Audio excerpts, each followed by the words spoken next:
ari ku ngoma, ngoma yaranesheje umwami we, ngufu yarumize bunguriye sigorogota, umwami Yesu yarumize bunguri, Yesu yarazutse. Haleluya, iki gitondo Yesu ushimwe. Ugenda umira impfu iziduhiga, ugenda urupfu warumize bunguri, naho abakwizera bapfa tuzongera tubeho. Haleluya. yarumize bunguri, umwami Yesu ari ku ngoma, urupfu yarumize bunguri, umwami Yesu ari ku ngoma, ari ku ngoma, yaranesheje urupfu yarumize bunguri, umwami Yesu ari ku ngoma, ku ngoma yarumize bunguri, Yesu we ari ku ngoma, ku ngoma ari ku ngoma, umwami wanjye we, ngoma yaranesheje urupfu. Shima Imana iki gitondo, shima Yesu, shira umwami wacu hejuru. Urupfu yarumize bunguri, bunguri yarumize bunguri, umwami Yesu ari ku ngoma, ku ngoma ari ku ngoma, Kristo ku ngoma yaranesheje. Haleluya.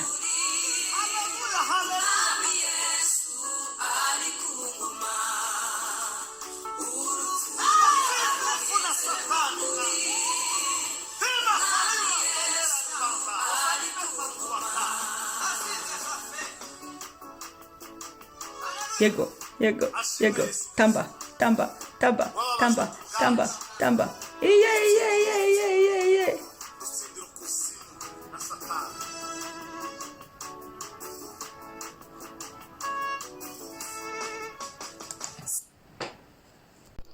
Haleluya, haleluya, haleluya, haleluya. Umwami Yesu ari ku ngoma. Ngiyo mwaramutse y'uyu iki gitondo, ngiyo shalom shalom, ni ngo umwami Yesu ari ku ngoma. Igihugu cyose uherereyemo, kuri mikoro uri kumwe na Mama Ebenezer, nk'uko bisanzwe muri gahunda ya zinduka usenge, byuka usenge, fungura umunwa usenge. Yesu ari hafi kugaruka, fungura umunwa usenge, hereza Yesu umunsi wawe, gira icyo ubwiye ku munsi wawe, gira ijambo watuye, gira icyo uhanuriye umunsi wawe, gira icyo ushyize mu munsi wawe, ushimire Imana. Zana amashimwe mu gitondo, ushimire Imana, ubwire Yesu ngo ndagushimira ko ngihumeka, ndagushimira ko nkiriho, kubw'ubuntu mpaye bwo kubaho. Amen. Uyu munsi rero, nyuma yo kuramya Imana, nyuma yo kuramya Yesu duhaye kuramuka, niyo mpamvu nkunda kuririmba. Iyo turirimba turavuga ngo Mana, kuba ndirimbye wakira amashimwe yanjye kuri uyu munsi, kuba ndi kuguhimbaza wakira amashimwe yanjye. Gutyo tukabibwira Imana. Imana yabona turi kuyibyinira mu gitondo, uri kuyiramburira amaboko. Niyo mpamvu rwose byaba byiza ukava mu buriri ukabureka, inyoni ntizikurushe gushima Imana, ubundi ukaririmbira Imana wicaye, cyangwa se ukareba pozisiyo yindi, ariko Imana ikabona ko ari pozisiyo nayo wakoze kugira ngo irusheho kunezerwa. Nibyo da. Kavuga ati wa mwana wanjye arabyutse ari kunshima. Yego, ntago gusenga muri iyo pozisiyo yawe simbirwanije, ariko karagaciyemo, ni inama. Murakoze. Yego, uyu munsi rero nifuje ko dusengera imfubyi. Imfubyi tugasengera n'umunsi wacu. Hari igihe twisengera, hari igihe tunyuzamo ibintu bitandukanye byo gusengera, ariko uyu munsi ibyawe ubireke. Imana yo mu ijuru ubundi isanzwe ibizi. Tuzasenga undi munsi ibyacu bwite. Uyu munsi usengera imfubyi. Imfubyi muturanye, imfubyi uzi, niba utanazizi uzisengere. Hanze aha hari imfubyi kandi zikeneye gusengerwa, umwami yubahwe. Reka rero tujye muri Yesaya igice cya mbere umurongo wa 17.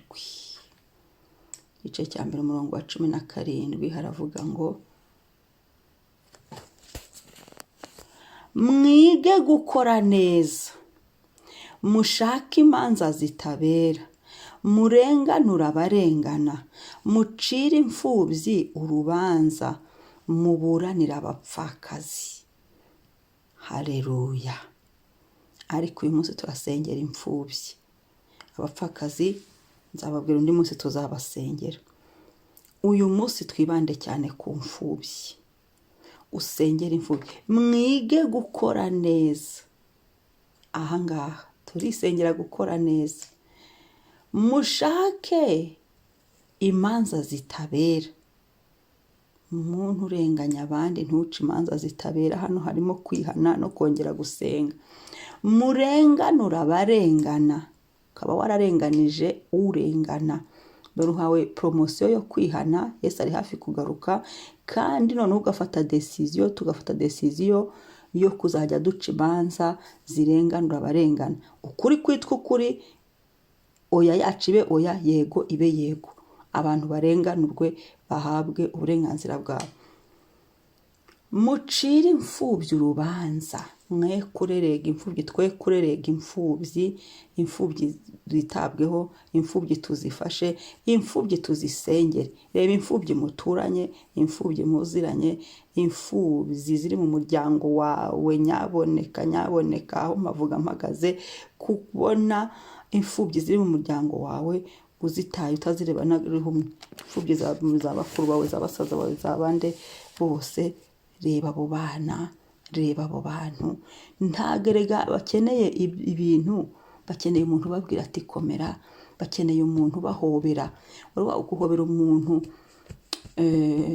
by'urukundo, ariko rwo bajya kwa Yesu, apana babandi bahobera imfubyi ugasanga bagiye kuzigirira nabi.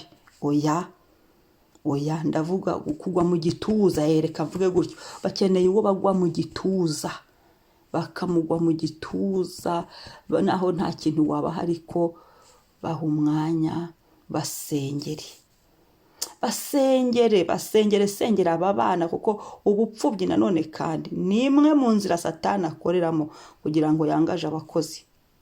Ibyo ndabivuga pe.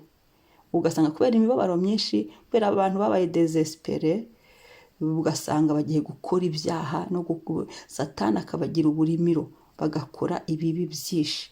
Ariko hari Yesu ubohora, hari Yesu ukiza. Amasengesho, iyi mitima y'imfubyi yasanika. Reka tubasengere muri iki gitondo ngo muburanire abapfakazi. Bavandi, iki kintu kirakomeye. Umupfakazi, ukaba waranyanganyije umupfakazi wawe, duhawe promosiyo yo kwihana, ukaba utaraciriye imfubyi urubanza ukazirenganya. Yesu yazanye promosiyo yo kwihana iki gitondo. Warangiza abantu tugafata decision yo kutazongera kudaca imanza z'imfubyi. Kwirengagiza imfubyi ni icyaha Imana yanga urunuka. Hari abantu Imana ikunda. Imfubyi, umusuhuke, abapfakazi, abo bantu Imana irabakunda. Abakene Imana irabakunda.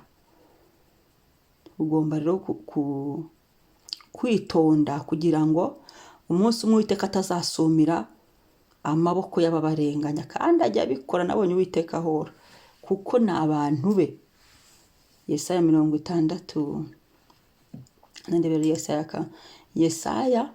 68 umurongo wa 6 aravuga ngo Imana iri mu buturo bwayo bwera, ni se w'imfubyi, ni umucamanza urengera abapfakazi. Ni se w'imfubyi. Niba Imana yaraziyitiriye ikaba papa wazo, twebwe tukaza tukazirenganya. Mbwira nawe umwana wawe bamurenganije, reba kuntu urwana ku mwana wawe, ahuye n'akantu aho yaba yanakosheje, usanga uri no kumuburanira. Imana yari mu ijuru izaburite kurengera izi mfubyi zayo. Imana iturengere ngo Imana iri mu ijuru, iri mu buturo bwayo bwera, ni se w'imfubyi, ni umucamanza urenganura abapfakazi. ariko nashaka kuduhagarara hano muri Yesaya, hano ko ari gusobanura kugira ngo tubyumve neza. Nitunabikora none abarenganya ujye umenya ko hari ibihano. Umunsi umwe ariye nzabazanira ibyanditswe byo gusengeramo imfubyi n'abantu barenganije imfubyi, ibindi byanditswe bivuga ku bihano bigenewe abarenganije imfubyi, byose biri muri Bibiliya. Imana ibidufashemo. Reka dusenge Imana muri iri jambo. Imana turagushimiye, turagukunda, uri mwiza. Duhagaze muri ijambo ryo muri Yesaya, turasenze Mwami. Umuntu wese uri gukora nabi akaba yihannye, mubabarire. Imbabazi zawe Mwami, imbabazi zawe nizinyure mu bantu ba, imbabazi zawe nizitunyuremo, nizinyuremo Mwami. Umuntu wese utari guca imanza nk'uko ziri, uri kugoreka, umunyabinyoma, uri kugambana, imanza zigacibwa nabi, tanga imbabazi kuko azigusabye, akaba yihanye n'umutima we. Gira imbabazi iki gitondo Mwami, gira imbabazi muri uyu munsi. Utararenganuye abarengana, ahubwo akabarenganya, akaba agize umutima kubw'iki cyanditswe cyo kubyihana no kubireka. Uyu munsi akaba afashe ingingo nshyashya, akaba afashe icyemezo gishya. Mubabarire Mwami, amaraso yawe Yesu, kandi usure iyi mitima, imitima itari gukora neza, imitima iri guca imanza zitabera, imitima iri kurenganya abandi, imitima itari gucira imfubyi imanza, imitima itari kuburanira abapfakazi.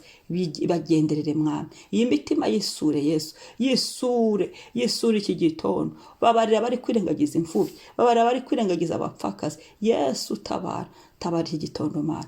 Rengera imfubyi Yesu, rengera izi imfubyi, barengere kuri uyu munsi. Turabanihiye imbere yawe Yesu, turasenze Yesu, aho twazirangaranya, aho tutakoze iyo tugomba gukora. Gira imbabazi Mwami. Mwami, uyu munsi turagira ngo twige gukora neza. Igisha amaboko yacu gukora neza, tugirire neza imfubyi zikeneye neza Mwami Yesu. Reka tugende turi abamarayika bamutabazi, imfubyi zitabarwa. Reka tugende Mwami, duhagarare Mwami mu mfubyi, dukora ubushake bwawe, twerekane mu rukundo rwawe Mwami. Haleluya, tuzihaze aho zirara, tuzikorere ibyiza, tuzitega amatwi Mwami. Yesu,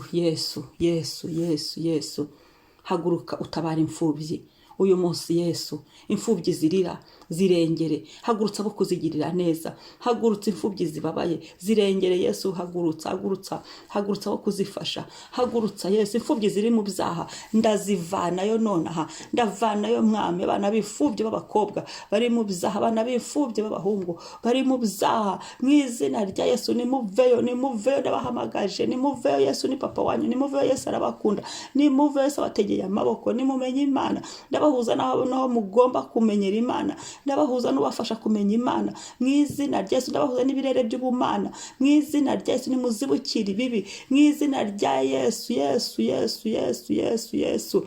Turasenga Mwami muri iki gitondo Papa, uyu mwanya Mana. Imfubyi ziri mu bibazo Mana, ibibazo Papa, ni wowe karuhura. Girira neza imfubyi, zirengere Mwami, zigarukeho Mwami. Ibuka imfubyi Mana, turakuririye natwe Mana. Ibuka Yesu, we papa wazo. Haguruka ku ntebe yawe, hagurutsa. Ijambo ryawe rivuga ngo noneho ndahagurutse uje gushyira mu mahoro bacurira ingoni.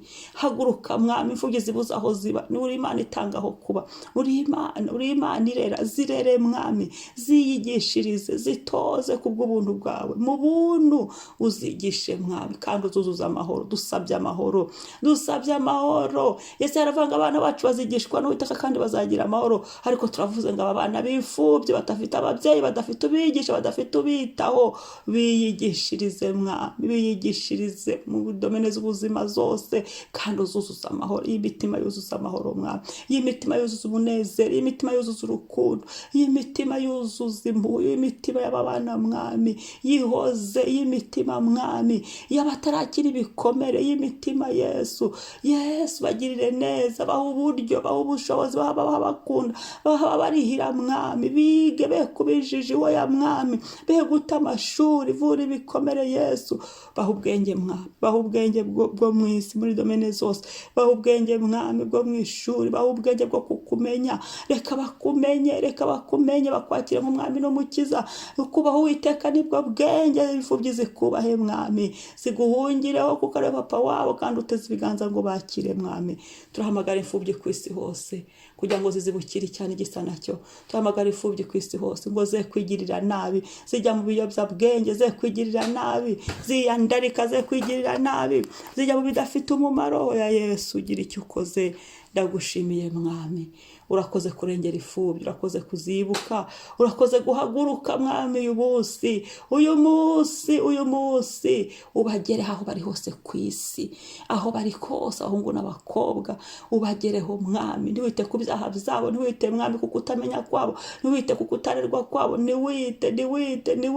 ntiwite ahubwo papa kuri papa wabo umubyeyi, urambura ukuboko kwawe ubakure mu isanzure mu bibazo barimo mwami, ubakure mu isayo barimo, ubakureyo mwami, ubakure mu isayo y'ibyaha, ubakure mu isayo y'ibibazo by'inzitane, ubakure mu kurenganywa, ubakure mu muruho, ubakure mu mwijima, ubakureyo Yesu. Ibyabirukankanaga biveho, ababirukankanaga barwanirire, bahorere imfubyi mwami mu gihe nk'iki, zigarukeho, izibuke mu izina rya Yesu. Hozi y'imitima mwami, hozi y'imitima mwami, hozi y'imitima mwami, hozi y'imitima mwami, bahoze ubw'icyubahiro cyawe. Uzuza amashimwe mu kanwa k'imfubyi, uzuza mwami, uzuza guseka.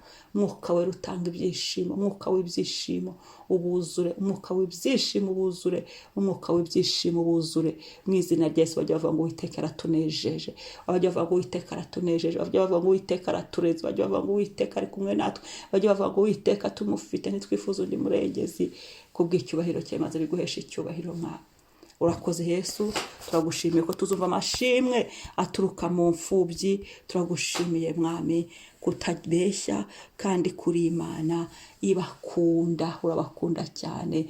Dusengeye uyu munsi mwami nk'izina rya Yesu, mu mbaraga za Yesu mwami. Uyu munsi abantu baha urukundo rwo gukunda imfubyi. Uyu munsi buri saha y'uyu munsi uzuzamo urukundo rwo gukunda imfubyi, uzuzamo ibikorwa byo kugira neza. Abantu bagirire neza imfubyi, abantu bongere kwibuka imfubyi, abantu bongere Yesu gufasha imfubyi. Abantu mwami Yesu ndasenze, turasenze Yesu, Yesu, Yesu, Yesu, Yesu, Yesu, Yesu, Yesu, Yesu, kugira ngo wongere udukomeze. Amaboko yacu yakomeze, uyigishe gukora neza, dukore neza, duce imanza zitabera, turenganura abarengana, ducire imfubyi imanza, tuburanira abo kuburanirwa, tuburanira abo kuburanirwa, ducire imanza abo gucira imanza, turenganura abarengana, dukore neza, nta kindi dutegereje. Mu izina rya Yesu tuburanira abandi neza, aho dutanga ubuhamya tubutange neza, dukore ibyiza mwami Yesu. Tubafashe, tubakunde, tubafashe mu izina rya Yesu. Ndatura kugira ngo abantu bongere buzuzwe mu rukundo, mu mitima mwami, mu mitima yacu urukundo rugurumane, umwuka w'urukundo yuzure muri twe, amaso yacu yuzure mu rukundo kuko turamenya aho bakeneye neza, amatwi yacu yuzure mu rukundo kuko turamenya aho bakeneye neza, ibiganza byacu byuzuzwe mu rukundo kuko turamenya aho bakeneye neza, amaguru yacu yuzuzwe mu rukundo kuko turamenya aho bakeneye neza. Mwuka wera utuyobore kandi utubashishe mu izina rya Yesu. Urakoze gitare, uyu munsi uganze, uyu munsi utegeke bitava ku Mana biveho. Amaraso Yesu adutwikire aho turi bunyure hose, aho turi bujye hose. Izina ryawe nirishyirwe hejuru. Uganze utegeke, tukubahe, tukubahishe, tukubaho tujya hose, tukubahishe mwami. Urukundo rwawe turwamamaze mwami. Turwamamaze wadukunze Yesu, wewe wadukunze Yesu. Abantu bishimira ko twibagirwa urukundo rwawe Yesu, wadukunze ukaruduha, ntacyo dutegereje, twara abanyabyaha bamwe babi, ariko wowe uradukunda kubw'ubuntu bwawe. Urakoze Yesu ko uyu munsi tugenda twamamaza urukundo mu mfubyi, tuzigirira neza aho kuzigirira nabi, kandi abagiriye imfubyi nabi mwami, iyi mitima ntuyiha amahoro, itarihana ibi bintu. Bihane abasambanyije imfubyi, abagiriye nabi imfubyi, ababambuye, ababaroza, Mana imfubyi ndaguhendahenze mwami, kandi zikunyumva, kandi nzi kutwumva iki gitondo. Wongera ugaruke ku mfubyi data, muri uyu munsi bimenyekane Uwiteka ko ari wowe urengera imfubyi. Urakoze Yesu. Imfubyi zifite amasezerano yasohoze, imfubyi ziri kugusenga uzumve, imfubyi zifite ibyo zigusaba uzihe, imfubyi zikurindiriye uzibuke, imfubyi zigutegereje uzubakire, ububakire Yesu, ubahe ibyiza biguturukaho. Haleluya, kuko uri papa wawe, kuko uri papa mwiza. Izina ryawe niryubahwe. Asante Yesu. Haleluya, haleluya, amen, amen. Shalom, shalom. Umunsi mwiza mwari kumwe na Mama Ebenezer. Niba ari ubwa mbere kuri yica no gusenga Mama Ebenezer, wibuka ukore subscribe na share kugira abantu byukije basenge kandi basengere n'imfubyi. Shalom.